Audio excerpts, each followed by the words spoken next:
Before we begin the story, let us know where you're watching from by leaving a comment below.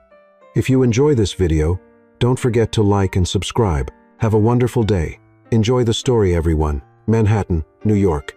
Sterling and Partners law firm. The whiskey burned as it went down while Logan Sterling stared at the ultimatum that would reshape his entire future. 6 months. Logan, either you find yourself a wife, or you lose everything. His grandfather, Edmund Sterling, dropped the leather briefcase onto the mahogany desk that had overseen 4 generations of legal victories. I refuse to leave Sterling and Partners in the hands of a 30-year-old bachelor who treats dating like a hobby. Grandpa, this is completely unreasonable. What's unreasonable is seeing my grandson splashed across every gossip column in the city with a different woman each month. The elderly patriarch's sharp green eyes blazed with determination. Your great-great-grandmother Margaret founded this firm in 1898 with nothing but grit and determination. I won't let you squander her legacy because you can't settle down. Logan jumped to his feet, his chair spinning backward into the wall of leather-bound legal volumes. You can't just force someone to fall in love. I'm not forcing anything. I'm providing motivation. Edmund produced documents that were clearly prepared well in advance. 6 months. 1 genuine relationship. A proper engagement that meets family standards. No more of those ridiculous fake arrangements like you had with that Instagram model. Embarrassment flooded Logan's face. How did you? I know everything that matters, son. A satisfied smirk played across the old man's lips, including the fact that she posted about your breakup on social media before you even got home from your supposed romantic weekend in Miami. The humiliation stung worse than any courtroom defeat. 3 years of working 18-hour days to prove he deserved to inherit Sterling and Partners, Manhattan's most prestigious corporate law firm, and his grandfather still viewed him as an immature playboy. Fine. The word came out rough and determined. I accept your terms. They're not terms, they're requirements. And there's another condition. Edmund settled into his executive chair with obvious satisfaction. She must receive full family approval. Sunday brunches, holiday gatherings, formal introductions to our entire social circle. Logan moved to the floor-to-ceiling windows that offered a commanding view of Central Park. 28 stories below, 8 million New Yorkers lived their lives completely unaware that a century-old legal dynasty hung in the balance of his romantic decisions. What if I simply leave, open my own practice somewhere else? With what capital? Your trust fund remains frozen until you fulfill these requirements. Edmund glanced at his vintage Patek Philippe watch. I need to depart now. Your grandmother expects me for lunch at Le Bernardin. The irony wasn't lost on Logan. 54 years of wedded bliss. While he couldn't sustain a meaningful conversation about commitment with any woman. One final detail. His grandfather paused at the mahogany door, manicured hand resting on the brass handle. If you attempt any deception, hiring an actress or orchestrating another publicity charade, the entire firm transfers to your cousin Isabella. Logan's pulse stopped. Isabella, the overachieving perfectionist who'd graduated summa cum laude from Yale, currently transforming their London branch into the most profitable international division in the firm's history. You wouldn't actually do that. Challenge me and find out. Those calculating green eyes sparkled with amusement. She's already submitted a comprehensive business plan that would increase our annual revenue by 55%. The door closed with a gentle click that sounded like a judge's gavel sealing his fate. Logan loosened his silk tie, feeling the pressure of 5 generations weighing on his shoulders. The silver-framed photograph on his desk displayed his great-great-grandparents, Margaret and Theodore. On the day they established the firm in Lower Manhattan, 2 people who'd built an empire together, creating a legacy that now depended entirely on his ability to find authentic love within 6 months. Unbelievable, he muttered, massaging his temples. His phone chimed with a text from Dylan, his closest friend and fellow attorney. Saw the photos from the charity gala last night. You and Olivia looked amazing together. Why don't you bring her to one of your family's legendary Sunday brunches? Logan studied the attached images, he and Olivia waltzing, sharing intimate conversations, appearing completely enchanted with each other. The connection seemed genuine, but she's practically engaged to that hedge fund prince. Last night was just a favor to help her dodge those aggressive photographers. Dude, you need to stop rescuing women from their romantic disasters and start creating your own love story. Logan laughed without humor. Dylan was absolutely right. His reputation as a serial dater was largely fabricated. He actually spent more time helping women escape complicated relationships than he did pursuing them romantically. His office door swung open unexpectedly. Logan anticipated seeing Edmund returning with additional demands. But instead, "Pardon me," said a warm voice with the faintest trace of a Midwestern accent. "I'm searching for Mr. Sterling regarding the paralegal opening." Logan turned around, and the world seemed to pause. The woman standing in his doorway was thoroughly drenched, obviously caught in the surprise thunderstorm that had swept across Manhattan an hour earlier. Her auburn hair clung to her face in wet spirals, and she gripped a portfolio that was steadily dripping onto his imported Italian marble flooring. But her eyes, warm amber like autumn leaves, burned with a fierce determination that cut straight through his frustration. "You want the 12th floor," Logan managed to say. "Human Resources Department. 12th. She examined a soggy document in her hands. "This clearly states 28th. "Oh no." The paper completely dissolved. The rain destroyed everything. She surveyed his opulent office. The wall of first edition legal texts, the antique Persian carpet, the spectacular panoramic view of Manhattan, and her shoulders drooped slightly. "I apologize for interrupting. She drew a steadying breath, straightening her posture. "I relocated here from Chicago last week, still learning my way around the city." "Chicago." That explained the subtle accent, crisp and friendly. "No problem at all." Logan heard himself responding. "I can contact HR and actually," she interjected, a self-deprecating smile brightening her features, "maybe I should return tomorrow. Today obviously isn't working in my favor." She pivoted toward the door, and something deep in Logan's chest constricted, an inexplicable urge, like he needed to act, to speak. "Hold on." The words escaped before his rational mind could intervene. She stopped, glancing back over her shoulder. And that's precisely when the declaration burst from his lips, charged with a desperation he didn't realize he possessed. "The first woman who walks through that door is going to be my wife." The silence that followed was absolutely thunderous. She spun around completely, blinking repeatedly, as if convinced she'd misheard. "I'm sorry. What did you just say?" Logan swallowed hard. "What on earth did I just declare?" "It's an incredibly complicated situation. Clearly." She folded her arms, creating another small puddle on his pristine floor. "And I would be the completely wrong person," he whispered more to himself than to her. "Perfect. Because I'm obviously in the wrong building, seeking the wrong position, and apparently just stumbled into the wrong conversation entirely." She shook her head, sending water droplets in all directions. "I'm Willow, by the way. Willow Harper. And you're absolutely out of your mind."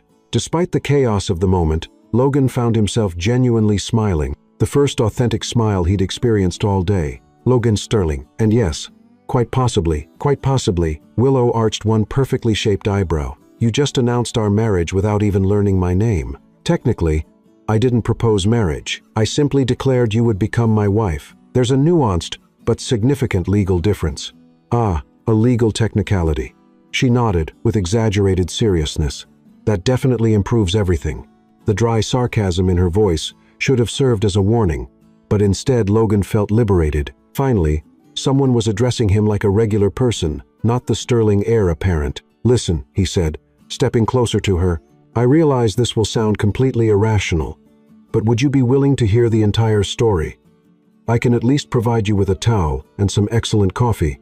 Willow observed him carefully for several heartbeats, her intelligent amber eyes analyzing every detail of his expression as if she were decoding an intricate legal brief. "Coffee," she finally repeated. "The finest in all of Manhattan, guaranteed. And this story of yours, I promise every word is truthful, regardless of how insane it might sound." She exhaled slowly, glancing down at her waterlogged clothing, then toward the rain still hammering against the windows. "All right, Mr. Sterling. But only because I desperately need caffeine and a dry space to wait for this storm to pass." "Logan," he corrected, experiencing an unexpected warmth spreading through his chest. "Please, just call me Logan." "Fine, Logan." She stepped completely into his office. "Now, explain to me why you decided a total stranger would make an ideal wife." And as Willow crossed his threshold entirely, trailing rainwater and carrying with her the fresh scent of a summer storm, plus an energy unlike anything he'd ever encountered, Logan realized that perhaps, just perhaps, fate had an extraordinarily twisted sense of timing, or maybe he'd just committed the most catastrophic error of his entire life. Only time would reveal which. Manhattan, New York, Sterling and Partners, executive floor. Let me understand this correctly. Willow wrapped her fingers around the steaming coffee mug, Finally feeling warmth return to her hands, she'd accepted Logan's jacket and borrowed a plush towel from his private bathroom, transforming from a drowned rat into someone who looked reasonably professional.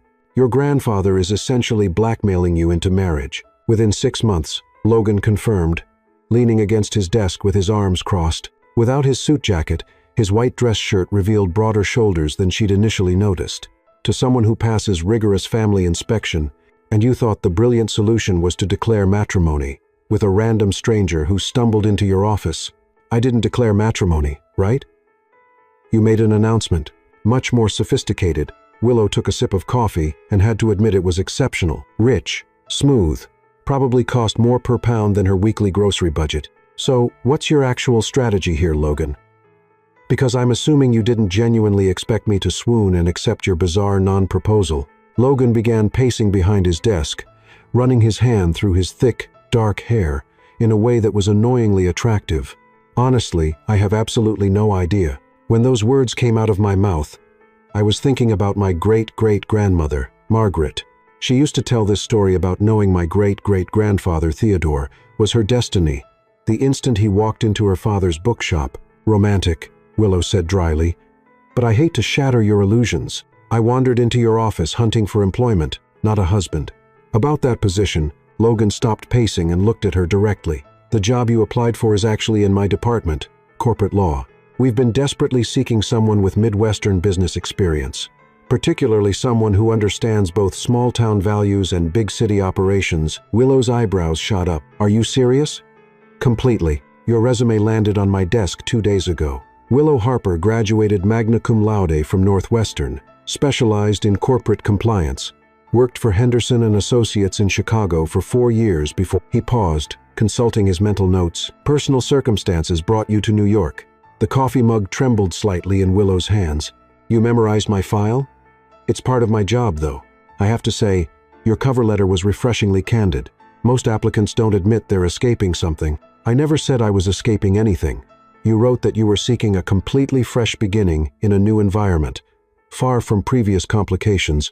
In legal terminology, that's definitely escaping. Willow set her mug down with deliberate force. Maybe I should leave right now. Please don't. Logan stepped closer, and she caught a hint of his cologne, something expensive and understated. I apologize. That was presumptuous and unprofessional.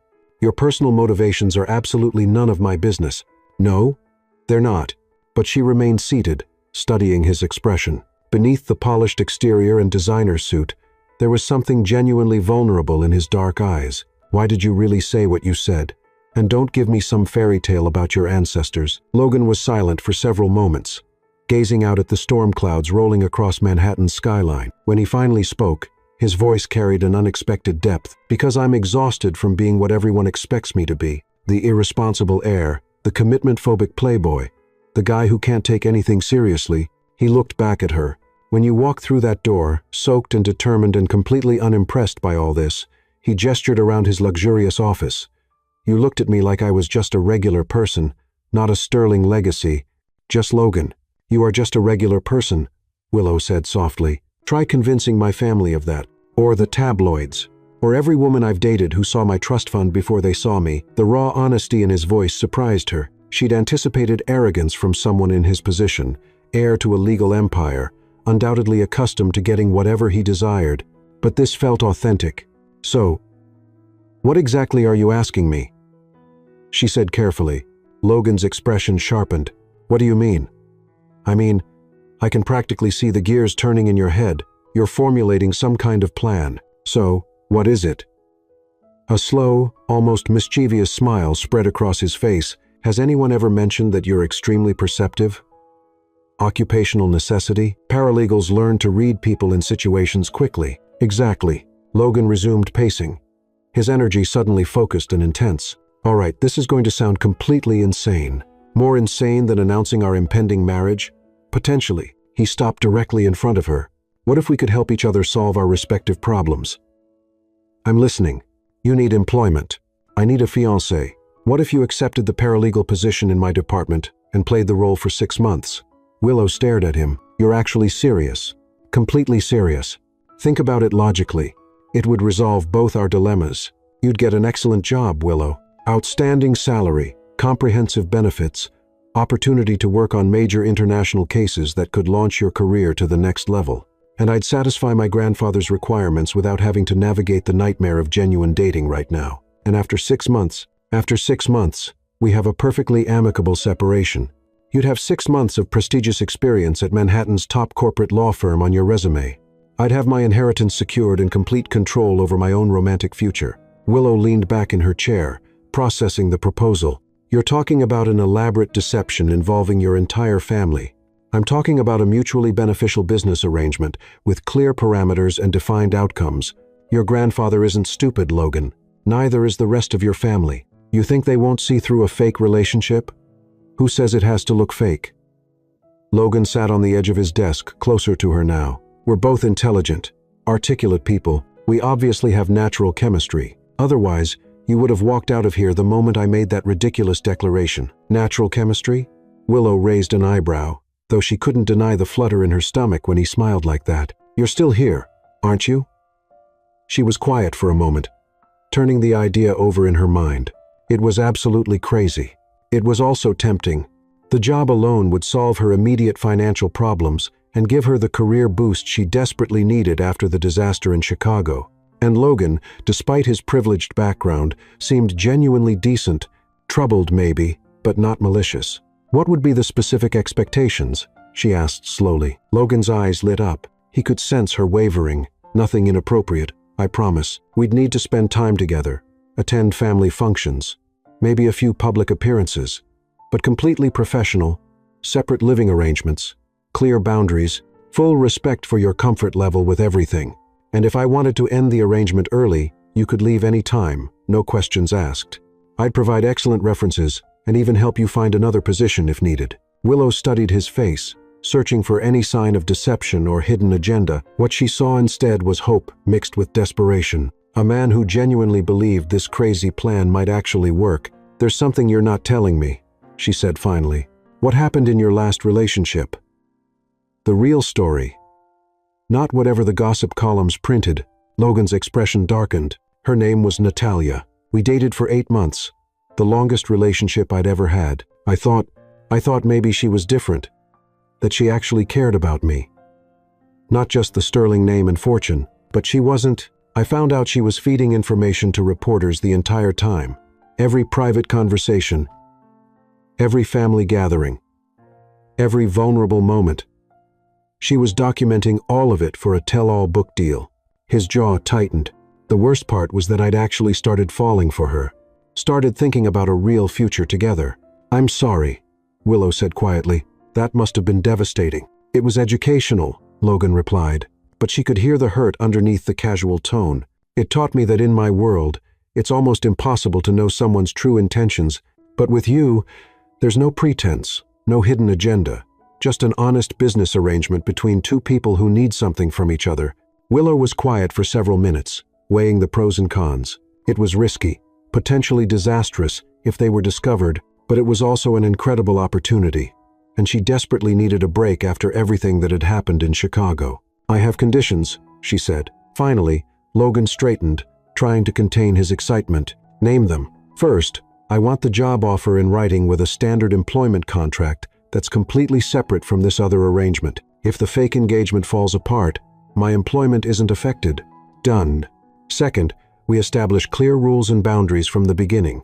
No surprises, no changing expectations, complete honesty about what this is and isn't. Absolutely. Third, I want to meet your family before I agree to anything. If I'm going to convince them I'm genuinely in love with you, I need to understand what I'm dealing with. Logan grinned. That's actually brilliant. Sunday brunch this weekend. Are you free? Willow took a deep breath, hardly believing what she was about to say. I suppose I am now. So, you'll do it? She looked around his office one more time. The law books, the expensive artwork, the view of Central Park, then back at Logan's hopeful expression, 6 months of pretending to be engaged to a handsome, wealthy lawyer while building her career at one of the most prestigious firms in the country. There were definitely worse ways to spend half a year. I'll do it, she said. But Logan, yeah, if this backfires spectacularly, I'm holding you personally responsible. Logan's smile could have powered half of Manhattan. Deal. But Willow, what?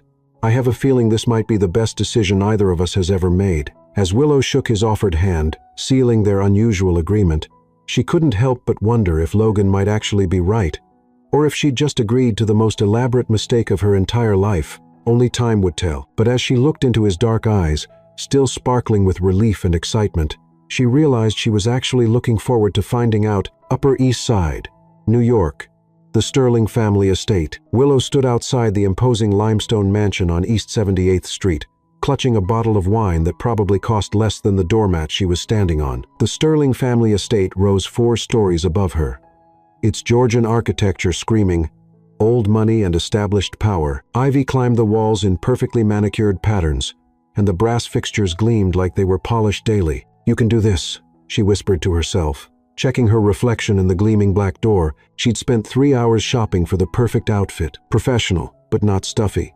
Elegant, but not trying too hard. The navy blue wrap dress and modest heels struck what she hoped was the right balance. The door opened before she could ring the bell. "You must be Willow."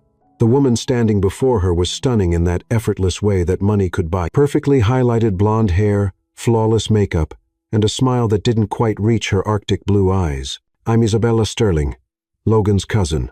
We've heard so much about you." "All good things, I hope," Willow replied, extending the wine bottle. "Thank you for having me." Isabella accepted the bottle with the kind of polite enthusiasm usually reserved for disappointing holiday gifts. "How thoughtful.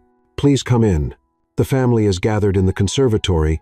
As they walked through the marble foyer, Willow tried not to gawk at the oil paintings lining the walls, generations of stern-faced Sterlings staring down at her with judgmental expressions. The house smelled like money and furniture polish, with an underlying scent of fresh flowers that probably cost more than her monthly rent.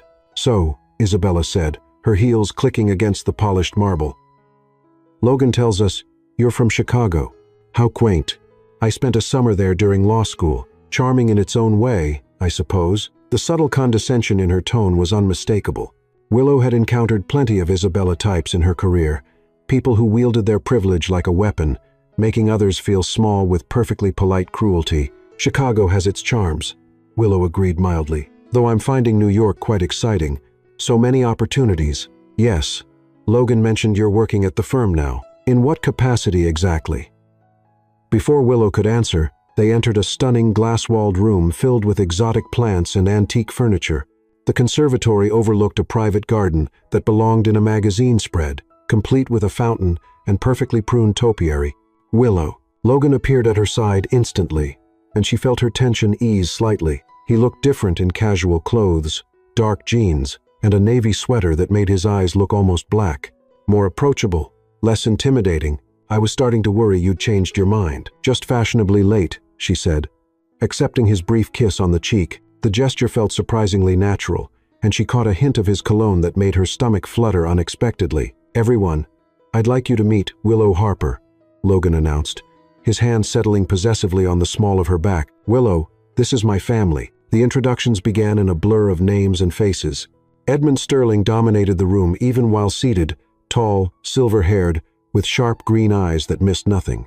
His wife, Beatrice, was elegant in that understated way that came from generations of good breeding, her silver hair pulled back in a perfect chignon. "Welcome to our home, dear," Beatrice said warmly, though Willow noticed her gaze was assessing. "Logan has told us so little about you. We're simply dying to know everything." "Now, Mother, don't overwhelm her," laughed a man who could only be Logan's father. The same dark hair, though streaked with gray, and the same strong jawline. "I'm Victor Sterling. This is my wife, Caroline." Caroline Sterling was a study in Manhattan perfection. Blonde highlights, tasteful jewelry, and a smile that was warm but cautious. "It's lovely to meet you, Willow." Logan seems absolutely smitten. "The feeling is mutual," Willow replied, glancing up at Logan with what she hoped looked like genuine affection. His response, a soft smile that crinkled his eyes, seemed entirely too real for comfort. "Please sit," Edmund commanded more than requested, gesturing toward an antique settee. "Tell us about yourself, Miss Harper." "Logan has been surprisingly secretive about your courtship." Willow perched on the edge of the settee, hyper-aware of Logan settling beside her, close enough that their thighs touched. "There's not much mystery, really. We met when I interviewed for a position at the firm." "How romantic," Isabella said dryly, taking a seat across from them with the fluid grace of someone who'd been attending these gatherings her entire life. Love among the legal briefs. It wasn't exactly love at first sight, Logan interjected, his arm sliding along the back of the settee behind Willow, more like confusion at first sight. I think I stunned her into silence with my brilliant legal arguments. He stunned me with something, Willow agreed, earning a few chuckles from the assembled family, though I'm not sure brilliant is the word I'd use. She keeps me humble, Logan said, and there was something in his voice that made Willow look at him sharply. For just a moment, he wasn't performing for his family. He was looking at her like she actually did keep him humble. And where exactly did you practice in Chicago? Edmund asked, his tone casual, but his eyes sharp. Henderson and Associates, Willow replied smoothly. Corporate compliance primarily. Small firm. But we handled some interesting cases. Never heard of them, Isabella said dismissively. But then there are so many little firms in the Midwest. Isabella, Caroline chided gently. Not everyone needs to work for a Manhattan powerhouse to be successful. Of course not. Isabella agreed with a smile that could cut glass. I'm sure Henderson and Associates served its purpose. Willow felt her temper flare, but kept her expression neutral. Henderson and Associates, actually. And yes, it served its purpose quite well. What brought you to New York? Beatrice asked, clearly trying to steer the conversation into safer waters. Career advancement? This was the question Willow had been dreading. She'd prepared an answer, but sitting here surrounded by Logan's family, the lie felt heavier than expected. Partly, she said carefully, but honestly, I needed a fresh start. Chicago held too many memories. Ah, Edmund said knowingly, a broken heart brings another victim to our fair city. Tale as old as time. Something like that, Willow agreed, grateful for the assumption that was close enough to the truth to feel comfortable. Well, their loss is certainly our gain, Logan said, his fingers brushing against her shoulder in what looked like an unconscious gesture of comfort.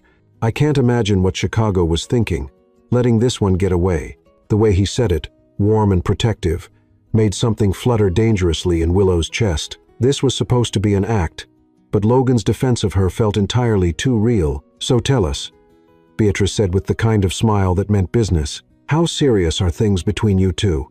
Logan's never brought anyone to Sunday brunch before. Willow and Logan exchanged a quick glance. This was it, the moment they'd prepared for. Pretty serious, Logan said, reaching for Willow's hand. His fingers intertwined with hers naturally, his thumb stroking across her knuckles in a gesture that sent unexpected warmth up her arm. Actually, we have something to tell you all. The room went completely silent. Even Isabella looked genuinely surprised.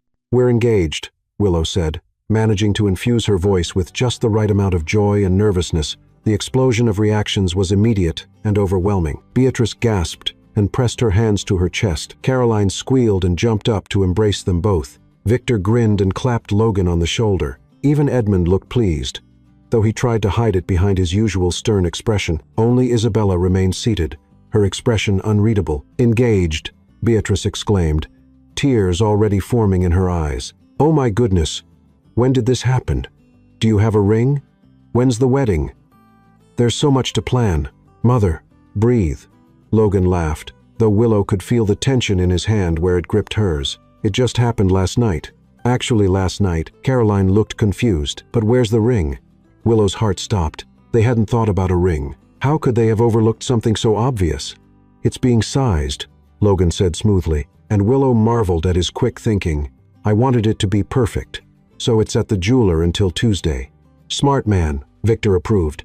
Your grandmother always said the ring should fit, like it was made for her finger. What kind of stone? Isabella asked suddenly, her voice carrying a sharp edge. Diamond? Sapphire? Something more unconventional. The question hung in the air like a challenge. Willow realized Isabella was testing them, looking for inconsistencies in their story. It's a surprise, Willow said, squeezing Logan's hand slightly. He won't tell me anything except that it belonged to someone special. My great-great-grandmother Margaret's ring, Logan said without missing a beat. The one she wore when she founded the firm. I had it reset with a more modern setting. The answer was perfect, romantic, family appropriate, and completely unverifiable until Tuesday. Edmund actually smiled, the first genuine warmth Willow had seen from him. Margaret would have loved that, the patriarch said gruffly. She always said that ring would find its way to the right woman eventually. Speaking of which, Beatrice said, practically bouncing with excitement, we simply must have an engagement party. Something elegant, but not too formal. The Harvard Club, perhaps? Or would you prefer something more intimate? Mom, Logan protested. We haven't even had time to discuss. Nonsense. This is too important to leave to chance. Caroline, you'll help me plan, won't you? And Willow, dear, you must let me know your preferences. Colors, flowers, guest list. As the women launched into party planning mode, Willow felt overwhelmed by their enthusiasm. This was supposed to be fake, temporary, a simple business arrangement. But looking around at the genuine joy on their faces, even Isabella seemed to be warming up slightly. She realized how real the consequences of their deception would be. Are you all right? Logan murmured in her ear, his breath warm against her neck. Just processing, she whispered back. Your family is intense. You're doing great, he assured her, his thumb still tracing patterns on her hand. They love you already. Even Isabella. Logan glanced at his cousin, who was now engaged in animated conversation with Beatrice about venue options. Isabella is always suspicious of change, but she'll come around, and if she doesn't, then we'll deal with it. Logan said simply, together. The word together shouldn't have made her feel as warm as it did. This was temporary, she reminded herself. A 6-month arrangement with clear boundaries and defined outcomes. So why did sitting here surrounded by his family with his hand in hers and his promises in her ear feel like the most natural thing in the world? Willow, dear, Beatrice called out, interrupting her thoughts. What do you think about a spring theme? Pale yellows and whites, perhaps some early roses. That sounds lovely, Willow replied, forcing herself to focus on the conversation instead of the way Logan's fingers felt against hers. Wonderful. We'll need to book the venue soon. All the best places fill up months in advance, though I suppose being Sterling's gives us certain advantages. As the conversation swirled around her, Willow realized she was in much deeper waters than she'd anticipated. This wasn't just about fooling Logan's grandfather anymore. These people were planning a real party, making real emotional investments in their fake relationship, and the most dangerous part of all, she was starting to enjoy it. Logan's family was overwhelming, certainly, but they were also warm, welcoming, and genuinely happy for what they believed was his happiness. For someone who'd grown up with just her grandmother after her parents died, the chaotic energy of a large, loving family was seductive. I should probably head home, she said eventually, as the afternoon stretched toward evening. Early day tomorrow. Of course, Beatrice said immediately, shifting into hostess mode. Thank you so much for joining us, dear. I hope this is the first of many Sunday brunches together. The round of goodbyes took another 20 minutes with hugs and promises to call and reminders about the engagement party planning. By the time Logan walked her to the street, Willow felt emotionally exhausted. That went well, Logan said as they stood beside her taxi. Better than I hoped. Actually, your family is lovely, Willow said honestly. Also terrifying. Your grandmother is already planning our entire engagement party. She's excited. We haven't had anything to celebrate in the family for a while. Logan's expression grew serious. Are you having second thoughts? Because if this is too much… No, Willow said quickly, surprising herself with how certain she sounded. No second thoughts, though we definitely need to get our story straighter. What if someone asks how you proposed or where we went on our first date? You're right. We should probably spend some time this week getting our facts aligned. Logan opened the taxi door for her. Dinner tomorrow. We can work out the details. Sounds like a plan. Willow slid into the back seat, then looked up at him through the open door. Logan. Yeah, your family really loves you. Don't take that for granted. Something shifted in his expression. Surprise, maybe, or gratitude. I won't, he said quietly. And Willow, you were perfect today. Thank you. As the taxi pulled away from the curb, Willow watched Logan through the rear window until he disappeared from view. The afternoon had been a success by any measure.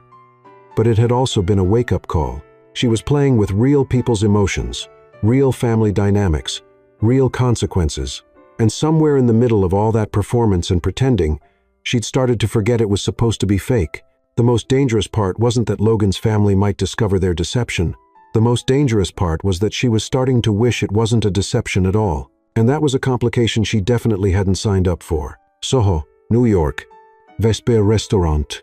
Willow arrived at Vesper 15 minutes early, a habit she'd developed during her years in Chicago's cutthroat legal scene. The restaurant was exactly the kind of place she'd expected Logan to choose. Understated elegance with exposed brick walls, dim lighting that managed to be romantic without trying too hard, and the kind of prices that didn't appear on the menu because if you had to ask, you probably couldn't afford it. She'd chosen her outfit carefully, a black silk blouse tucked into charcoal slacks, professional enough for their supposed business meeting, but sophisticated enough for the upscale venue. Her reflection in the restaurant's windows showed a woman who looked confident and put together, which was exactly the opposite of how she felt inside. The past 24 hours had been a whirlwind of second-guessing and analysis. Every time she closed her eyes, she saw the genuine joy on Beatrice's face when they'd announced their engagement, or the protective way Logan's hand had settled on her back during the family gathering. The line between performance and reality was blurring faster than she'd anticipated, and that scared her more than she was willing to admit. "Willow." Logan's voice behind her made her turn, and for a moment, she forgot how to breathe. He'd traded his casual family brunch clothes for a perfectly tailored charcoal suit that emphasized his broad shoulders and lean frame. His dark hair was slightly tousled as if he'd been running his hands through it. And when he smiled at her, something warm and dangerous unfurled in her stomach. "Hi," she managed, accepting his light kiss on the cheek that was becoming their standard greeting. The gesture sent an unexpected shiver down her spine, and she had to remind herself that this was all part of their arrangement, public displays of affection to sell their story. Nothing more. "You look beautiful," Logan said, his hand briefly touching the small of her back as the hostess led them to their table. The compliment sounded genuine enough to make her cheeks warm, which was ridiculous considering he was probably just staying in character. Their table was tucked into a corner alcove that provided privacy while still allowing them to see and be seen, perfect for a couple who needed to discuss sensitive matters without appearing suspicious.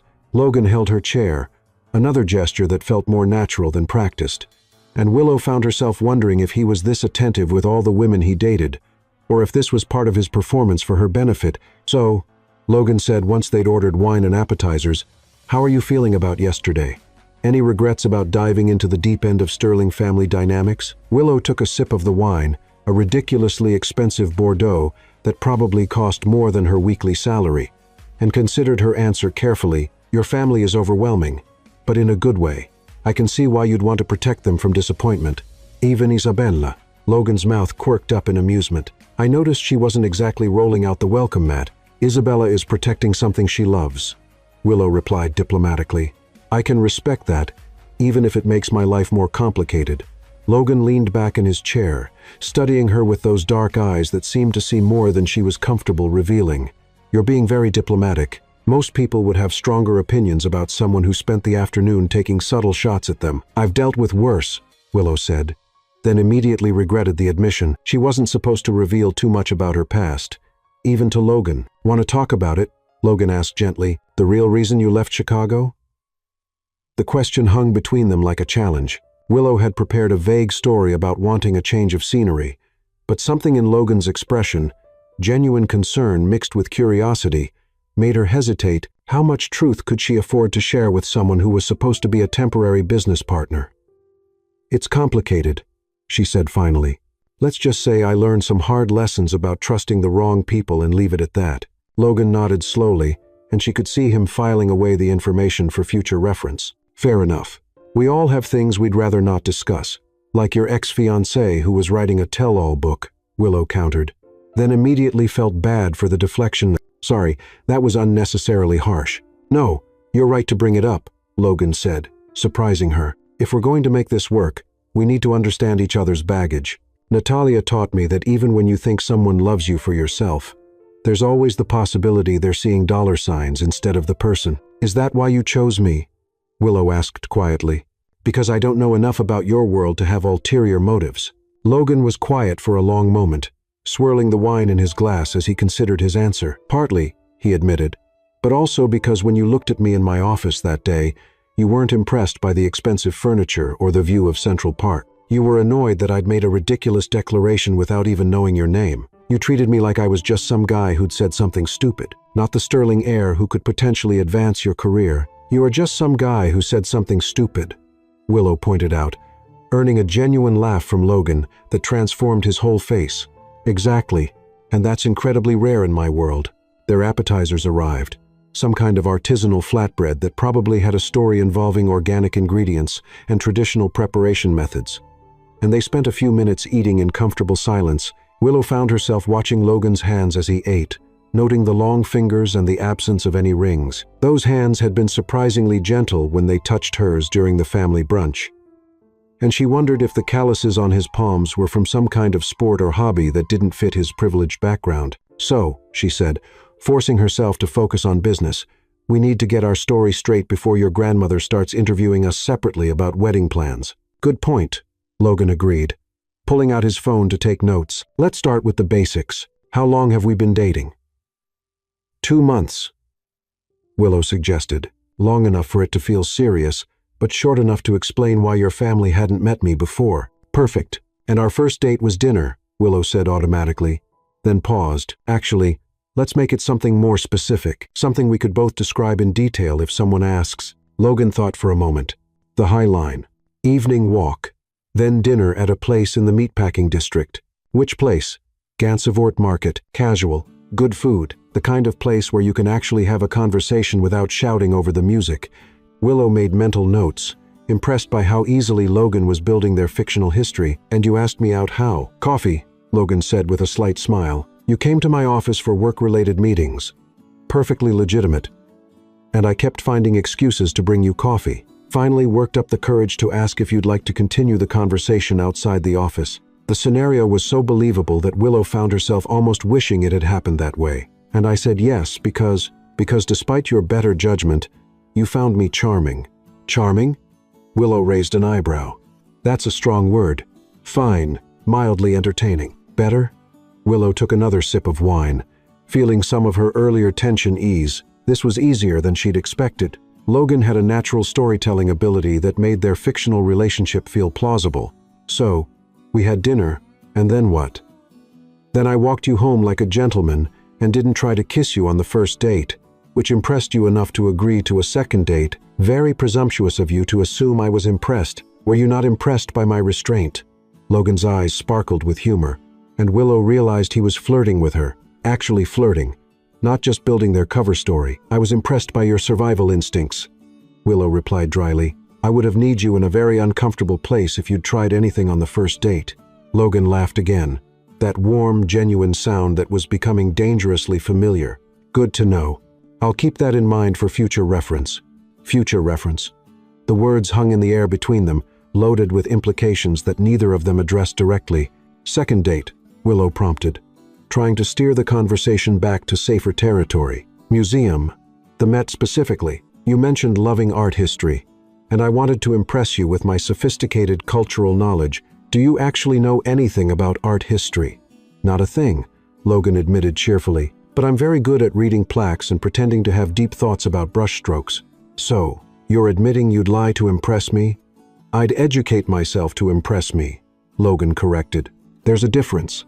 The distinction was subtle but important, and Willow found herself appreciating the honesty behind it. "And how did this hypothetical museum date go?" "Wonderfully, until I made some completely incorrect observation about a Van Gogh, and you politely corrected me with enough detailed knowledge to make it clear you actually knew what you were talking about." "Embarrassing for you, incredibly attractive to me," Logan said, his voice dropping slightly. "Intelligence is incredibly appealing." The comment felt too real, too personal for their fictional story-building exercise. Willow felt her cheeks warm and took another sip of wine to buy herself time to respond. "So, after you made a complete fool of yourself at the Met, I redeemed myself by taking you to a coffee shop in the village where we spent 3 hours talking about everything except work." Logan continued smoothly. "That's when I realized you were different from anyone I'd ever dated." "Different how?" Logan was quiet for a moment, his expression growing serious. "You asked me what I wanted to do with my life, not what I was expected to do. And when I gave you some generic answer about following in the family footsteps, you called me out on it. Said it sounded like I was reciting a press release instead of talking about my actual dreams." The detail was so specific, so personal, that Willow wondered if Logan was drawing from real experience. "And what did you tell me?" "The truth. That I'd never really thought about what I wanted because I'd always assumed my path was predetermined. And you said that was the saddest thing you'd ever heard." Willow set down her wine glass, studying Logan's face carefully. "That's a very detailed fictional memory." "Is it fictional?" Logan asked quietly. The question caught her off guard. "What do you mean?" "I mean, we've never had that specific conversation, but the sentiment is accurate. You do make me think about what I actually want, instead of what's expected of me." "Logan, I know," he said quickly. "I know this is supposed to be business. I'm not trying to complicate things. I'm just saying that the best lies are built on foundations of truth. Their main courses arrived before Willow could respond, giving her a few moments to process Logan's words, while the server explained the preparation and wine pairings with a kind of enthusiasm usually reserved for religious experiences. By the time they were alone again, she'd managed to compose herself enough to continue their story-building exercise without addressing the dangerous territory Logan had just introduced. "Third date," she said firmly. Logan smiled, understanding her need to retreat to safer ground. "Sailing. Took you out on the family boat for a sunset cruise around Manhattan. You'd never been sailing before, and you spent the first hour gripping the railings like you expected to be thrown overboard at any moment. But I relaxed eventually, especially after I explained that the boat was virtually unsinkable and that I'd been sailing since I was 8 years old. And that's when you knew you were falling for me?" Willow asked, trying to keep her tone light and professional. "That's when I knew I was in trouble," Logan said softly. "Because watching you discover something new, seeing the exact moment you stopped being afraid and started enjoying yourself, I realized I wanted to be the person who showed you new things. I wanted to be the reason you smiled like that." Willow's breath caught in her throat. The way Logan was looking at her, the sincerity in his voice, it didn't feel like story building anymore. It felt like a confession. "That's very romantic," she managed to say. "Your family will love that story." "Will they?" Logan asked, still watching her with those two perceptive dark eyes. "Yes," Willow said firmly, cutting into her perfectly prepared salmon with more force than necessary. "Very believable." They continued building their fictional relationship history through the main course, creating a timeline of dates and milestones that would satisfy any family interrogation. A weekend in the Hamptons where Willow met Logan's college friends, a charity gala where Logan introduced her to his business associates, quiet evenings at her apartment, cooking dinner, and watching movies. Each story was carefully crafted to explain their comfort level with each other, while maintaining the timeline that led to their recent engagement. But underneath the practical planning, Willow was increasingly aware of undercurrents she hadn't expected. The way Logan's eyes lingered on her face when she talked, the way her pulse quickened when he laughed at something she said, the way their fictional relationship stories felt less like lies and more like possibilities. "So, the proposal," Willow said as they shared a dessert that was more art installation than food. "How did you pop the question?" Logan was quiet for a long moment, his spoon suspended halfway to his mouth. "Actually, I've been thinking about that, and what if we told them the truth?" Willow nearly choked on her wine. "Excuse me?" "Not the whole truth, obviously, but the part about you walking into my office during a rainstorm. The part about me being struck speechless by this beautiful, determined woman who wasn't impressed by my expensive furniture. Logan, you can't tell them you declared me your wife before you even knew my name. Why not? It's romantic in its own completely insane way. Love at first sight, instantaneous recognition of soulmates. All that, it's also completely unbelievable. Is it?" Logan set down his spoon and leaned forward slightly. "Think about it, Willow. The best lies are the ones that contain the most truth. You're walking into my office, the rainstorm, the coffee.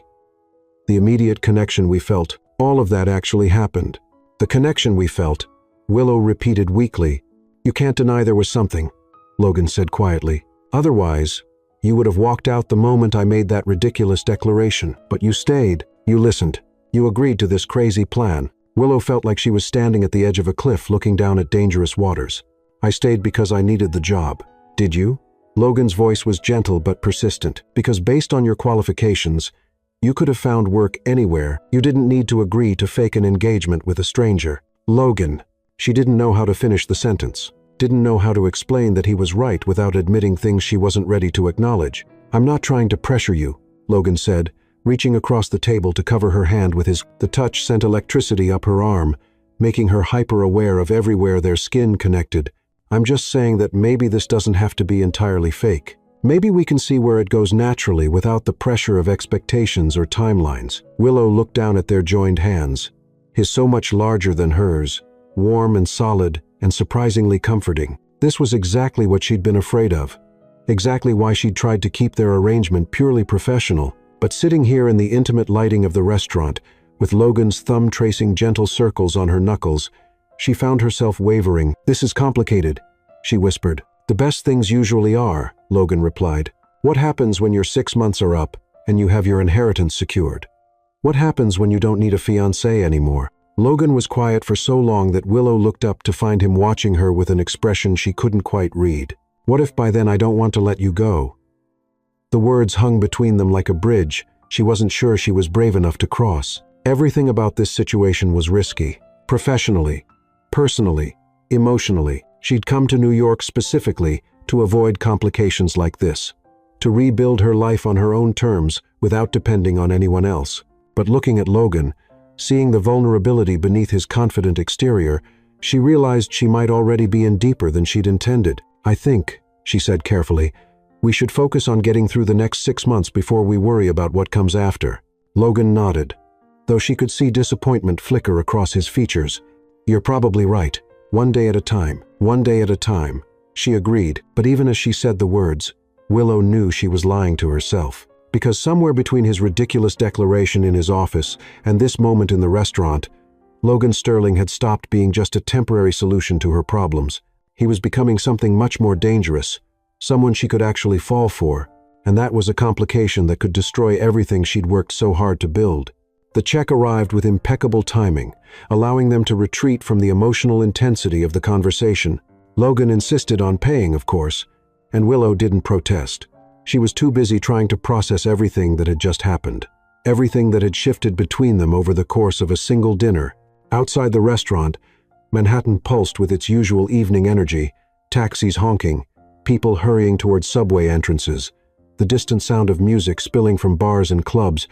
Logan hailed a cab for her, ever the gentleman, and they stood on the sidewalk making awkward small talk about their schedules for the next day. "Thank you for dinner," Willow said as the taxi pulled up to the curb. "And for everything, the story building. I think we're ready for whatever your family throws at us." "I hope so," Logan said, opening the cab door for her. "Willow." Yes, he looked like he wanted to say something important, something that would change the careful balance they'd been maintaining. Instead, he just smiled and said, "Sleep well." As the taxi pulled away from the curb, Willow watched Logan through the rear window until he disappeared into the crowd. Her reflection in the glass showed a woman who looked composed and in control, but inside she felt like everything was shifting beneath her feet. 6 months, she reminded herself. This was supposed to be a simple 6-month arrangement with clear boundaries and defined outcomes. So why did it feel like she just agreed to something much more complicated and infinitely more dangerous? And why, despite all her reservations and fears, was she looking forward to finding out where this unpredictable path would lead them? Manhattan, New York, various locations. The engagement ring arrived on Tuesday morning via private courier, delivered in a burgundy velvet box that probably cost more than most people's monthly rent. Willow stared at it through her office window because, of course, Logan had arranged for the delivery to be visible from her desk, trying to reconcile the stunning piece of jewelry with the reality of their situation. Margaret Sterling's ring had been transformed into something breathtaking. The original Victorian setting had been modernized into a classic solitaire that showcased the central diamond's brilliance while maintaining the vintage charm of the smaller stones that encircled the band. It was elegant without being ostentatious, timeless without being outdated, and absolutely perfect for someone who was supposed to be madly in love with Logan Sterling. Holy cow! Willow, Emma, the receptionist, practically pressed her face against the window separating their workspaces. "Is that what I think it is?" Word traveled through the law firm with the speed of light in a vacuum. Within 10 minutes, Willow had been surrounded by half the female staff, all wanting to see the ring that had supposedly captured Logan Sterling's heart. She slipped it onto her finger with trembling hands, marveling at how perfectly it fit. Logan must have somehow figured out her size, though she couldn't imagine how. "My goodness," breathed Rebecca Lang, one of the senior partners, examining the ring with the expertise of someone who'd appraised plenty of jewelry and divorce settlements. "That's at least 3 carats, and the clarity is exceptional. Mr. Sterling certainly doesn't do anything halfway." "It was his great-great-grandmother's," Willow managed to say, trying to sound appropriately smitten while her heart hammered against her ribs. "He had it reset for me." The collective sigh from the assembled women was audible. Even Rebecca, who was notoriously cynical about romance after 30 years of handling acrimonious divorces, looked genuinely touched. "That's incredibly romantic." Emma gushed. "Family heirloom, completely custom setting, and it fits you perfectly. How did he know your ring size?" Willow opened her mouth to answer, then realized she had absolutely no idea. Before she could come up with a plausible explanation, Logan appeared in her doorway, looking unfairly handsome in a navy suit that probably cost more than her car. "Ladies," he said with that charming smile that had probably launched 1,000 gossip column articles, "I hope you're not overwhelming my fiancé with too much attention." "Logan," Emma practically bounced with excitement. "The ring is absolutely gorgeous. Willow is so lucky." "I'm the lucky one," Logan replied smoothly, but his eyes were fixed on Willow with an intensity that made her stomach flutter dangerously. "How does it feel, sweetheart?" The endearment rolled off his tongue so naturally that Willow almost forgot it was part of their performance. "Perfect," she said softly, and meant it in more ways than she cared to examine. "How did you know my size?" Logan's smile turned slightly mischievous. "Trade secret. Can I steal you away for a moment? There are some details about the engagement party we need to discuss." The crowd of admirers reluctantly dispersed, though Willow caught several of them sneaking glances back at her as they returned to their desks. She followed Logan into his office, hyper-aware of the weight of the ring on her finger and the way it caught the light with every movement. "Close the door," Logan said quietly. Willow hesitated for a moment, then complied, turning the lock for good measure. The click seemed unnaturally loud in the sudden silence of his office. "How did you really know my ring size?" she asked, settling into the chair across from his desk, the same chair where this entire charade had begun less than a week ago. Logan looked slightly embarrassed. "I may have asked Emma to borrow a ring from your jewelry box when she was helping you set up your office yesterday. I told her I wanted to surprise you with earrings that would match your existing jewelry. You had Emma go through my personal belongings." Willow wasn't sure whether to be impressed by his thoroughness or annoyed by the invasion of privacy. "I had Emma help me plan a romantic surprise for my fiancé," Logan corrected. "There's a difference, is there?" Willow twisted the ring around her finger, still marveling at how perfectly it fit. "This is all getting very elaborate, Logan. Very real. Maybe that's not entirely a bad thing," Logan said carefully, leaning back in his chair. "The more authentic our relationship appears, the more convincing it will be to my family. And after 6 months, what happens to the incredibly expensive family heirloom when we have our amicable separation?" Logan was quiet for a long moment, his dark eyes studying her face with an expression she couldn't quite decipher. "We'll figure that out when we get there." "That's not an answer, Logan. It's the only answer I have right now," he admitted. "Willow, I know this is complicated. I know we're operating in uncharted territory here. But can we just take it one day at a time? See how things develop naturally?" There was that word again, naturally, as if anything about their situation could be considered natural. But looking at Logan, seeing the genuine uncertainty in his expression, Willow found herself nodding. "One day at a time," she agreed softly. Logan's smile was like sunrise breaking through storm clouds. "Good. Because my mother called this morning with engagement party plans that would make a royal wedding coordinator weep with envy." "How elaborate are we talking?" "The Harvard Club, next Friday night. 200 of our closest friends and family members," Logan said dryly. "She's already hired a photographer, a string quartet, and a florist who apparently once did arrangements for the Metropolitan Opera." Willow felt the blood drain from her face. 200 people. "Logan, I don't even know 200 people in New York. Don't worry about the guest list. Most of them are family, friends, and business associates who are there to see and be seen. You'll know maybe 20 people. Max." Logan stood up and moved around a perch on the edge of his desk, closer to her chair. "But we will need to spend some time together before the party. Get comfortable with each other. Practice our couple dynamic in public settings. Practice our couple dynamic," Willow repeated slowly. "What exactly does that involve? Dinner dates? Maybe a weekend afternoon in Central Park? Some casual shopping together where we might run into people we know," Logan explained. "The kind of things engaged couples do when they're madly in love and can't keep their hands off each other." The image his words conjured, Logan's hands on her body, his mouth on hers, the two of them lost in the kind of passion she'd only read about, sent heat rushing through her veins in a way that was entirely too vivid and entirely too appealing. "Professional boundaries?" She reminded herself as much as him, though her voice came out breathier than she'd intended. "We agreed on professional boundaries, did we?" Logan asked softly, and suddenly he was much closer than he had been a moment before, close enough that she could see the flecks of gold in his dark eyes, close enough to catch the subtle scent of his cologne, mixed with something that was purely him. "Logan." She meant it as a warning, but it came out sounding more like an invitation. "I'm not going to kiss you," Logan said quietly. though his gaze dropped to her lips for just a moment. "Not unless you want me to. But Willow, we can't fake the kind of chemistry my family will be looking for. They know me too well. They'll see through any performance that doesn't feel genuine. So, what are you suggesting?" "I'm suggesting we stop fighting what's already happening between us and see where it leads," Logan said simply. "I'm suggesting we give ourselves permission to explore this connection without overthinking every moment or analyzing every feeling." Willow's heart was beating so hard she was certain Logan could hear it. Everything he was saying made sense from a practical standpoint. They did need to be convincing as a couple, and chemistry couldn't be manufactured.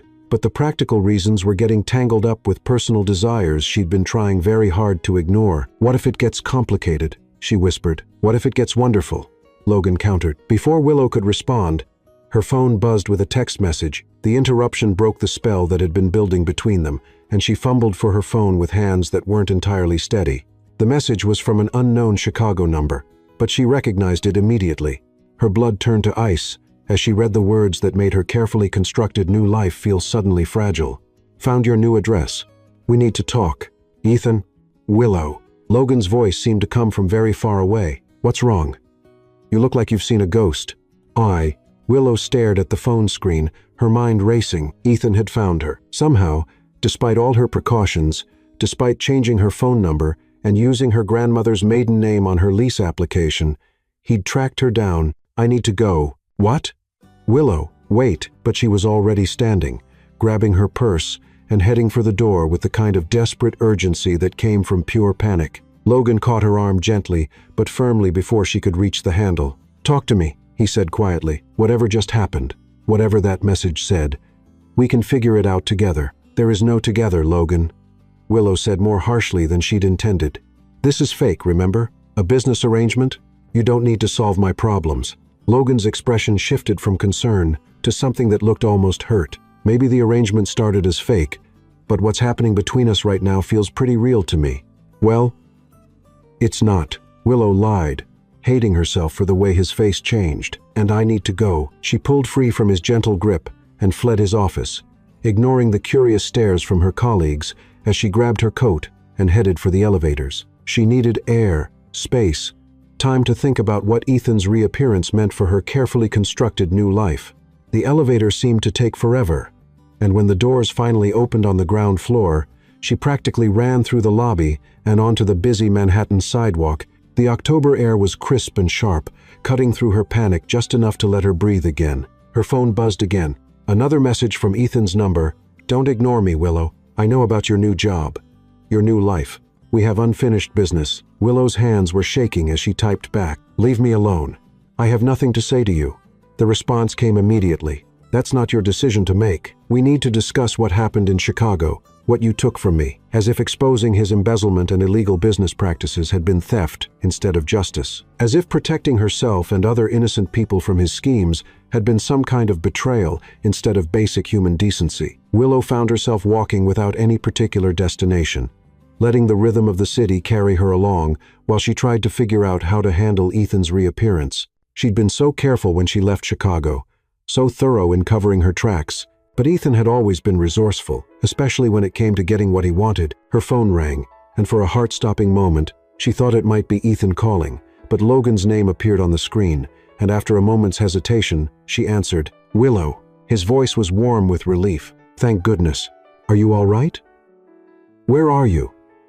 "I'm fine," she said automatically, then realized she was standing outside a Starbucks in Midtown with no memory of how she'd gotten there. "I'm just taking a walk, clearing my head." "The message you received, was it about Chicago?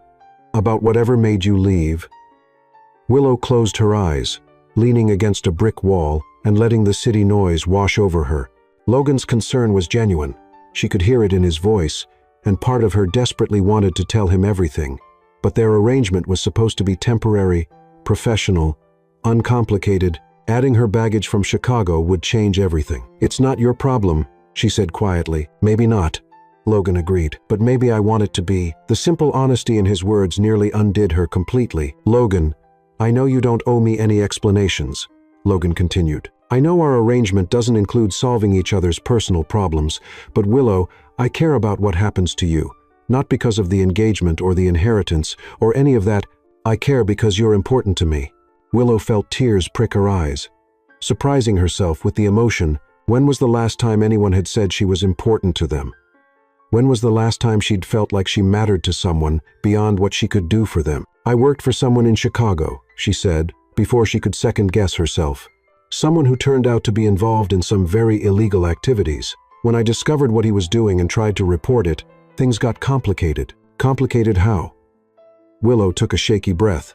"He was stealing from client accounts, falsifying documents, bribing officials to overlook regulatory violations. When I found evidence and went to the authorities, he tried to make it look like I was the one who'd been embezzling. It took months to clear my name, and by then my reputation in Chicago legal circles was destroyed." Logan was quiet for a moment, and she could practically hear him processing the implications. "And now he's contacted you here. He seems to think I owe him something. That reporting his crimes was somehow a betrayal." Willow laughed bitterly. "He destroyed my career, my relationships, my entire life in Chicago, and he still thinks he's the victim."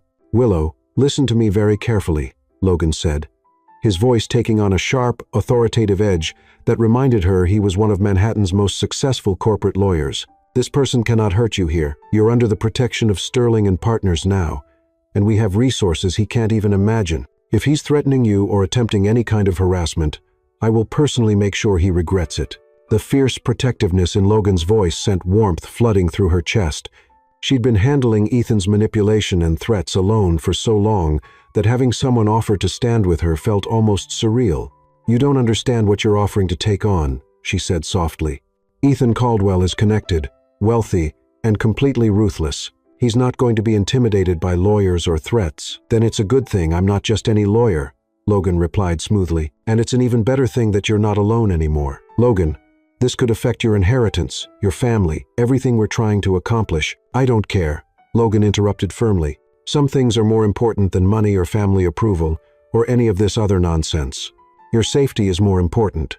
Your peace of mind is more important." Willow felt something crack open in her chest, some carefully maintained wall she'd built around her heart after everything that had happened in Chicago. Logan barely knew her, had no reason to risk anything for her benefit, and yet he was offering to stand between her and Ethan without hesitation. "Why?" she whispered. "Because you matter," Logan said simply. "Because you're brave and intelligent and kind, and because the world is a better place with you in it. Because whoever this Ethan person is, he already took enough from you, and I won't let him take anything more." Willow closed her eyes, letting his words wash over her like a warm embrace. She'd spent so many months feeling isolated and defensive, protecting herself from anyone who might hurt her the way Ethan had. But Logan was offering something she'd almost forgotten existed: unconditional support from someone who cared about her well-being more than their own convenience. "I should go home," she said finally. "Think about how to handle this."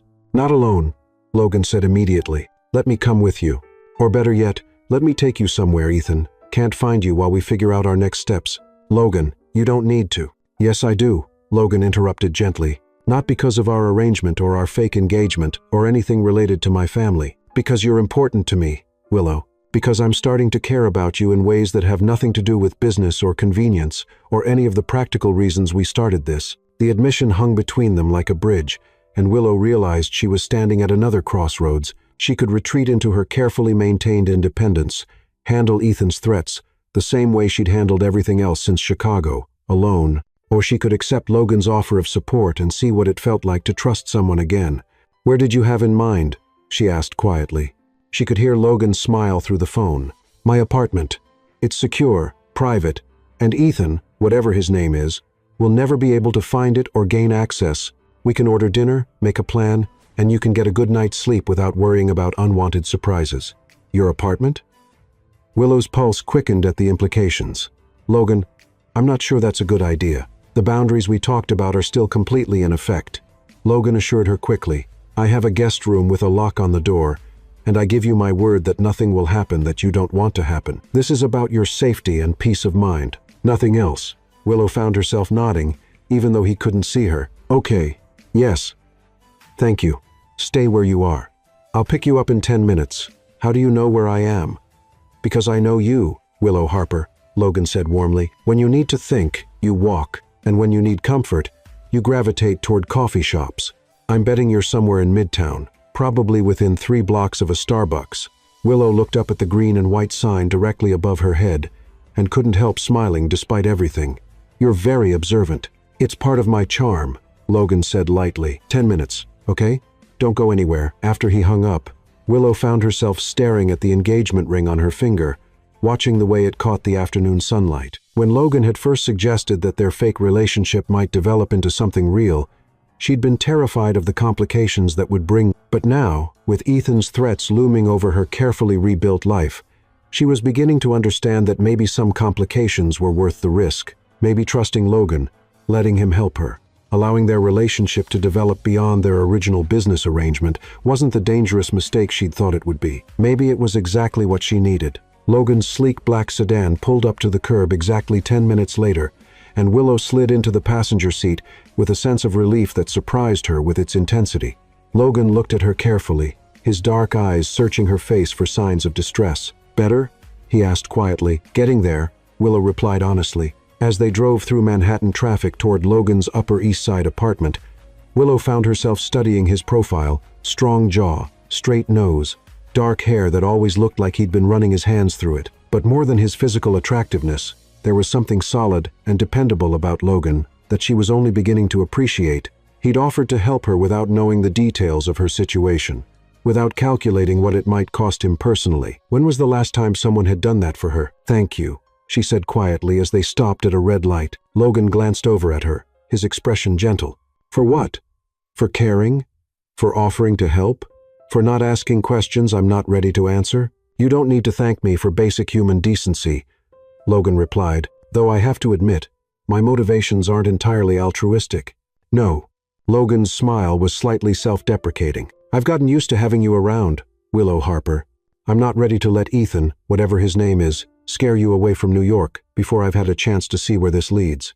The honesty in his admission made Willow's chest tighten with emotion. "And where do you think it's leading?"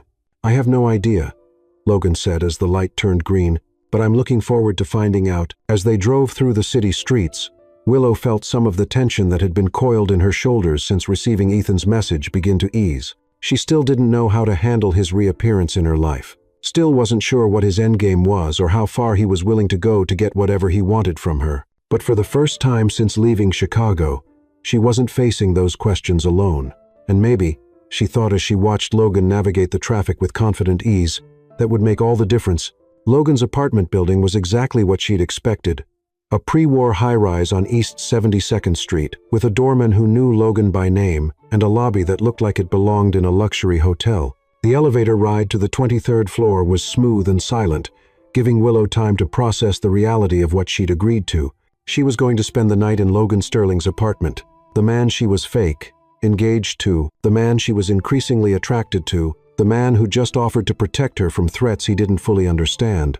This was either the smartest decision she'd made since arriving in New York, or the most dangerous. She was beginning to suspect it might be both. Manhattan, New York. Logan's Upper East Side apartment. Logan's apartment was a study in understated luxury that somehow managed to feel like a home rather than a showpiece. Floor-to-ceiling windows offered a breathtaking view of Central Park, while exposed brick walls and carefully chosen artwork created an atmosphere that was sophisticated without being cold.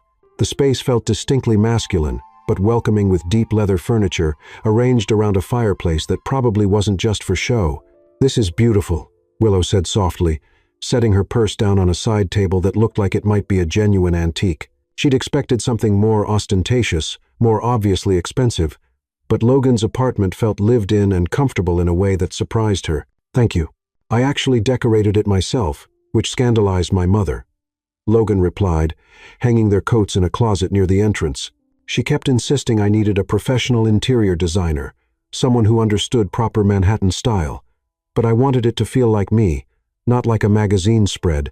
Willow wandered toward the windows, drawn by the view of the park, bathed in golden afternoon light. From this height, the trees looked like a living carpet spread out below them, and she could see joggers and dog walkers following the winding paths like tiny figures in a painting.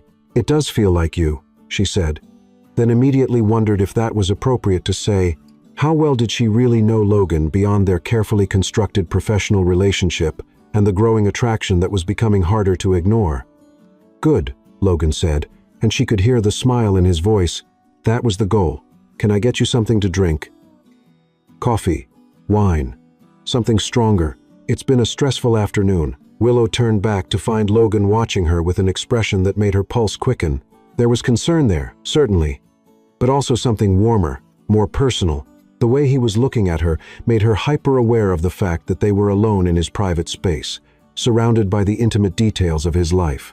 "Wine sounds perfect," she said, proud of how steady her voice sounded despite the butterflies in her stomach. Logan moved to a well-stocked bar cart near the kitchen, pulling out a bottle that probably cost more than her weekly grocery budget. His movements were efficient and graceful, and Willow found herself studying the way his shirt stretched across his shoulders when he reached for glasses, the way his dark hair caught the light from the windows. "So," Logan said as he poured 2 glasses of what looked like an exceptional burgundy, "we should probably talk about Ethan Caldwell and what his reappearance might mean for your safety." The mention of Ethan's name sent a chill through Willow that had nothing to do with the temperature in the apartment. She accepted the wine glass Logan offered, their fingers brushing in the exchange, and settled into one of the leather armchairs near the fireplace. "I don't even know where to begin," she admitted, taking a sip of wine that was smooth and rich, and probably older than she was. "Ethan is a partner at Henderson and Associates, the firm where I worked in Chicago. Charming, successful, well-connected in all the right circles. When I first started there, everyone treated him like he walked on water. But you discovered otherwise," Logan prompted gently, settling into the chair across from her with his own glass. "It took me almost 2 years to piece it all together," Willow said, staring into her wine as the memories came flooding back. Small inconsistencies in client accounts, documents that didn't quite match up, payments that seemed to disappear into administrative costs. Ethan was very careful, very sophisticated in how he was stealing from the firm and its clients. Logan leaned forward slightly, his full attention focused on her story. "What kind of amounts are we talking about?" "Over $3 million spread across dozens of accounts over a period of 5 years, Willow replied, her voice hollow, with remembered shock. "He was brilliant at it. Really, never took enough from any single account to raise immediate red flags, always had plausible explanations for discrepancies, always made sure someone else could potentially take the blame if questions were asked. Someone like you," Logan said quietly. "And it wasn't a question." Willow nodded, feeling the familiar knot of anger and betrayal tighten in her chest. "I was the perfect fall guy, junior associate, access to all the accounts, ambitious enough to potentially justify embezzlement as a way to get ahead faster. When I brought my evidence to the senior partners, Ethan had already prepared a counter-narrative that painted me as the mastermind and him as another victim." "But you had proof," Logan said, his voice taking on the sharp edge she'd heard earlier when he promised to protect her. "I thought I did, but Ethan was smarter than I gave him credit for. By the time I realized what was happening, he'd already begun planting evidence that implicated me. Forged documents with my electronic signature, fake email trails showing me authorizing suspicious transfers, even testimony from other employees who'd been convinced I was acting suspiciously." Logan set down his wine glass with deliberate care, and Willow could see the muscles in his jaw tighten with suppressed anger. "How long did it take to clear your name?" 8 months, Willow said softly. 8 months of investigations, depositions, character assassination in the legal community, and financial ruin from legal fees. Even after the FBI finally uncovered enough evidence to arrest Ethan and clear me of all charges, my reputation was destroyed. No firm in Chicago would hire me. And the story had spread far enough that my prospects in other major legal markets were severely limited. "So, you came to New York for a fresh start?" Logan concluded. "I came to New York because it was the only place far enough away from Chicago where I might have a chance to rebuild my career," Willow corrected. "I used my grandmother's maiden name on my apartment lease, changed my phone number, even altered my hairstyle, and started wearing different clothes. I thought I'd covered my tracks completely, but Ethan found you anyway." Willow pulled out her phone and showed Logan the messages she'd received earlier. His expression grew darker with each text, and she could practically see him cataloging the implied threats and calculating potential responses. "He's escalating," Logan observed grimly. "The tone of these messages suggests he's planning something more direct than just harassment."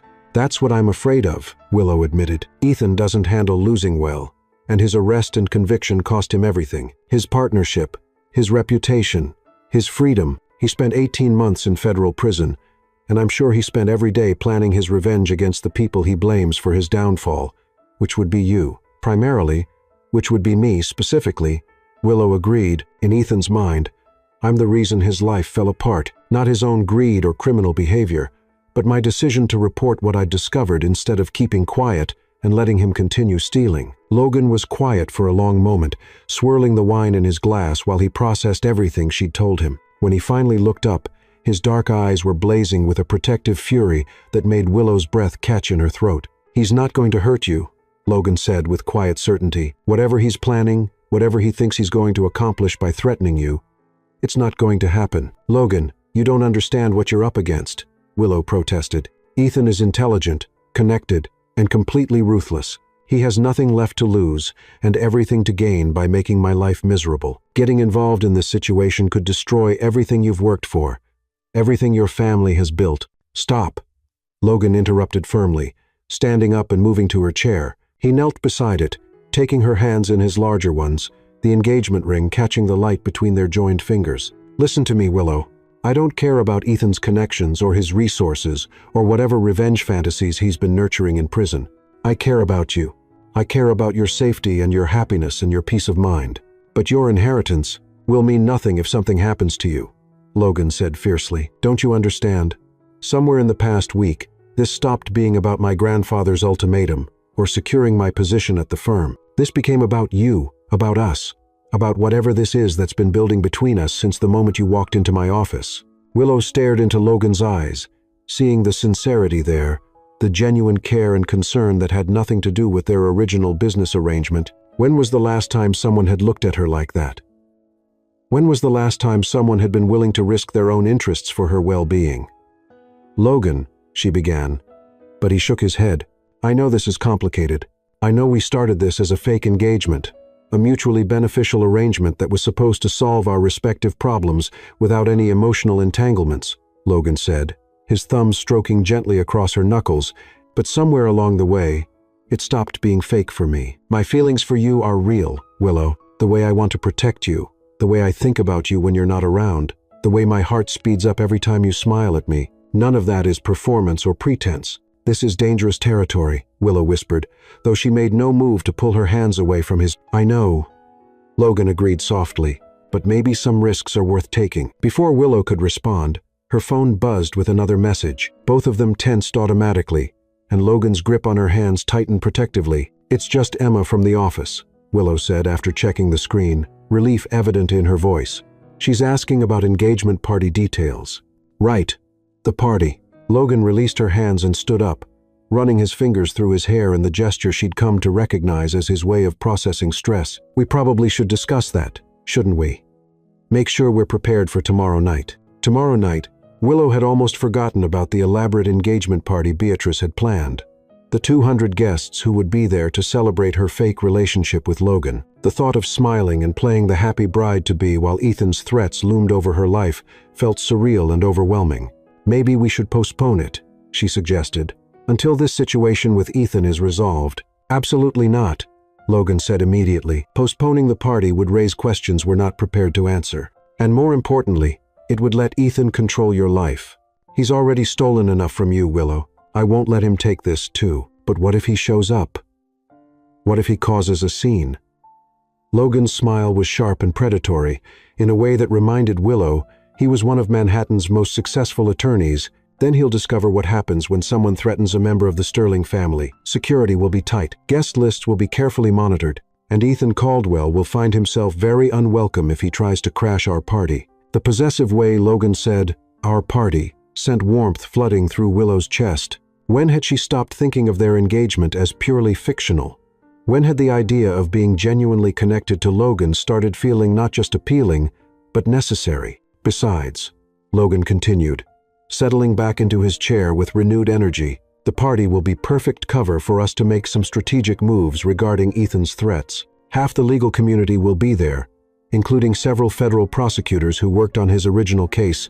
If Ethan is planning something, having that many witnesses and potential allies in one place works to our advantage. You're talking about this like it's a chess game," Willow observed. "Everything is a chess game when you're dealing with someone like Ethan," Logan replied. "The key is making sure we're several moves ahead of whatever he's planning." They spent the next hour discussing strategies for the engagement party, from guest list management to security protocols to contingency plans. If Ethan made any kind of appearance, Logan's legal mind was formidable when focused on a problem, and Willow found herself feeling more confident about their ability to handle whatever Ethan might throw at them.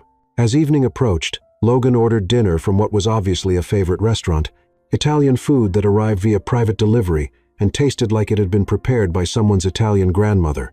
They ate at his dining room table as the sun set over Central Park, painting the sky in shades of gold and pink that reflected off the windows of the apartment buildings across the park. "This is nice," Willow said softly, gesturing toward the view with her fork. "Peaceful. It's one of the reasons I chose this apartment," Logan agreed. "Sometimes you need a reminder that there's beauty in the world, especially when you spend your days dealing with corporate disputes and family drama. Is that what drew you to law, the family business, or something else?"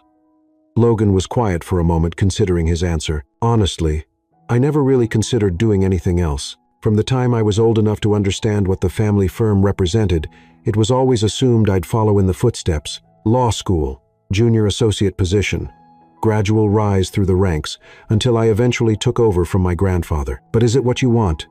Willow pressed gently. "If you could do anything, be anything, what would you choose?" The question seemed to surprise Logan, as if no one had ever asked him to consider his own desires separate from family expectations. I don't know," he admitted. "I've been so focused on proving I deserve to inherit the firm that I've never really thought about whether it's what would make me happy. What did you love doing when you were a child, before you understood about family expectations and legacy?" A slow smile spread across Logan's face as he thought back. "Building things, architecture. Actually, I used to spend hours with Legos constructing elaborate buildings and cities. I had this fantasy about designing skyscrapers that would change the Manhattan skyline." "That's a beautiful dream," Willow said warmly. "What stopped you from pursuing it?" "Reality, I suppose. Architecture is competitive, unpredictable, and my grandfather made it clear that the family firm needed me more than the world needed another architect." Logan shrugged, but Willow could see the wistfulness in his expression. "Beside his, I'm good at law. I may not be passionate about corporate litigation, but I have a natural talent for it. Being good at something and loving something aren't the same thing," Willow pointed out. "No, they're not," Logan agreed quietly. "What about you? Did you always want to be a lawyer?" "Actually, yes," Willow said with a smile. "My parents died when I was 12, and I was raised by my grandmother. She was a legal secretary for 40 years, and she used to tell me stories about the cases she worked on, the way good lawyers could help people who had nowhere else to turn. I wanted to be one of those lawyers, someone who fought for justice, who protected people who couldn't protect themselves. Like you tried to do with Ethan's victims," Logan observed. "Like I tried to do," Willow confirmed, "though that didn't exactly work out the way I'd hoped." "You saved those people from losing even more money to Ethan's schemes," Logan said firmly. "You sacrificed your own career and reputation to do the right thing. That's exactly the kind of lawyer your grandmother hoped you'd become." The sincerity in his voice made Willow's eyes prick with unexpected tears. She'd spent so many months questioning her decision to report Ethan, wondering if she'd been naive or foolish to think justice would prevail over wealth and connections. Hearing Logan frame her actions as heroic rather than stupid felt like a healing balm on wounds she'd almost forgotten were still tender. "Thank you," she said softly, "for saying that, for seeing it that way. It's not about how I see it, Willow. It's about what actually happened. You're a hero, whether you recognize it or not." The conversation continued as they finished dinner, ranging from childhood memories to career aspirations to travel dreams they'd never had time to pursue. Willow found herself relaxing in a way she hadn't since leaving Chicago, laughing at Logan's stories about disastrous family vacations and sharing her own tales of growing up with a grandmother who had strong opinions about everything from politics to proper dinner etiquette. When they finally cleared the dinner dishes, the city sparkled below them like a constellation that had fallen to earth. The apartment felt warm and intimate, filled with the kind of comfortable silence that comes from genuine connection. "I should probably show you to the guest room," Logan said eventually, though he made no immediate move to get up from the dining table. "You've had a long, stressful day." "I have," Willow agreed, but she also wasn't ready for the evening to end. Something had shifted between them over dinner. Some barrier had dissolved, and the prospect of being alone with her thoughts and Ethan's threats felt suddenly unappealing. "Unless," Logan began, then stopped himself. "Unless, what?"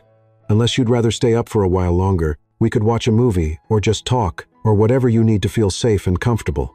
The offer was clearly genuine with no ulterior motives or hidden agenda. Logan was simply offering his company because he sensed she might need it. And the thoughtfulness of the gesture made Willow's heart clench with gratitude, and something deeper. "I'd like that," she said quietly. "If you don't mind. I'm not sure I'm ready to be alone with my thoughts just yet."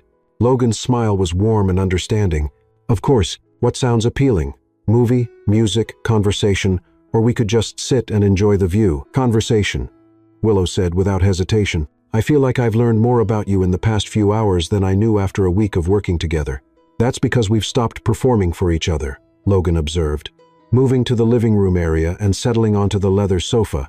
No more fake relationship protocols or professional boundaries. Just us being honest about who we are and what we want. Willow curled up on the opposite end of the sofa, tucking her feet under her and marveling at how natural it felt to be in Logan's space. Sharing his furniture, existing in his private world. "And what do you want, Logan?" "Really?" Logan was quiet for a long moment, his dark eyes studying her face in the soft lamplight. When he finally spoke, his voice was low and serious. "I want to wake up every morning looking forward to seeing you. I want to know all your favorite things. Books, movies, foods, places you've dreamed of traveling. I want to be the person you call when something wonderful happens, and the person you trust when everything falls apart." He paused, then continued even more quietly. "I want to find out if this connection we have is as real and as powerful as it feels right now." Willow's breath caught in her throat, the honesty in Logan's words, the vulnerability in his expression, the way he was looking at her like she was the most important thing in his world. It all combined to create a moment of perfect clarity. She was in love with him. The realization hit her like lightning, illuminating everything that had been building between them since that first day in his office. The fake engagement had become real for her, too, somewhere along the way without her even recognizing when it happened. "Willow." Logan's voice was gentle, concerned. "Did I say too much? I don't want to pressure you or make you uncomfortable." "You didn't," Willow interrupted softly, leaning forward slightly. "Logan, I need to tell you something. Anything. This isn't fake for me either. Not anymore." The words came out in a rush, as if she needed to say them quickly before she lost her courage. "I don't know exactly when it happened, but somewhere between your ridiculous declaration and tonight, I started falling for you. Really falling for you." Logan's expression transformed, hope and joy, and something deeper flickering across his features. "Really?" "Really," Willow confirmed, her heart hammering against her ribs, "which terrifies me because I came to New York specifically to avoid complications like this. I wanted a clean slate, a fresh start, a life where I didn't have to depend on anyone else or risk getting hurt again. And now I'm sitting in your apartment wearing your great-great-grandmother's ring, and realizing that the best things in life might be worth the risk after all." Logan moved closer on the sofa, close enough that she could see the flecks of gold in his dark eyes, close enough to catch the subtle scent of his cologne mixed with something that was uniquely him. "What are you saying, Willow?" "I'm saying that maybe we should stop calling this a fake engagement," she whispered. "Maybe we should see what happens if we make it real." Logan's smile was brilliant, transforming his entire face with joy and relief, and something that looked very much like love. "Are you sure? Because once we cross that line, there's no going back to our original arrangement. No more professional boundaries or predetermined end dates." "I'm sure," Willow said, surprising herself with how certain she sounded. "I'm terrified, but I'm sure." Logan reached out slowly, giving her plenty of time to change her mind, and cupped her face gently in his hands. "I'm going to kiss you now," he said softly. "Not because we're performing for anyone, not because it's part of our cover story, but because I've been wanting to kiss you since the moment you walked into my office, dripping rainwater and looking absolutely beautiful." "I looked like a drowned rat," Willow protested weakly. "You looked like the answer to a question I didn't even know I was asking," Logan corrected, leaning closer until his forehead rested against hers. And then he kissed her. It was nothing like the polite pecks on the cheek they'd shared for public consumption. This was slow and deep and devastating, full of weeks of suppressed attraction and genuine emotion. Logan's lips were warm and gentle but insistent, and when Willow kissed him back with equal fervor, she heard him make a low sound of satisfaction that sent heat racing through her veins. When they finally broke apart, both of them were breathing hard, and Willow felt like the world had shifted on its axis. "Wow," she breathed. "Yeah," Logan agreed. his voice rough with emotion. Wow. They stayed like that for a moment, foreheads touching, sharing the same air, marveling at the magnitude of what had just changed between them. "So," Willow said finally, a smile tugging at her lips, "I guess we're really engaged now." "I guess we are," Logan agreed, his own smile bright enough to power half of Manhattan. "Think we can convince your family?" "I think," Logan said, brushing a strand of hair away from her face with infinite gentleness, "that after a kiss like that, convincing anyone we're madly in love will be the easiest part of this entire arrangement." Willow laughed, feeling lighter and happier than she had in months. "Good, because your grandmother has planned a party for 200 people, and I'd hate to disappoint her." "Trust me," Logan said, pulling her closer until she was curled against his side. "After tomorrow night, no one will have any doubts about how we feel about each other." As they settled together on the sofa, watching the city lights twinkle beyond the windows, Willow realized that everything about her carefully planned fresh start had changed. She was no longer running from her past or hiding from complications. She was choosing love, choosing trust, choosing the risk of building something beautiful with someone who saw her for exactly who she was. It was terrifying and exhilarating and absolutely perfect. And when Logan's arms tightened around her protectively, she realized that for the first time since leaving Chicago, she felt truly safe. Tomorrow they would face Ethan's threats and the pressure of convincing 200 guests that their love was real. But tonight, in the quiet intimacy of Logan's apartment, with his heartbeat steady beneath her cheek and his fingers stroking gently through her hair, Willow allowed herself to believe that some fairy tales might actually come true. Even the ones that started with the wrong girl walking through the right door on a rainy Tuesday afternoon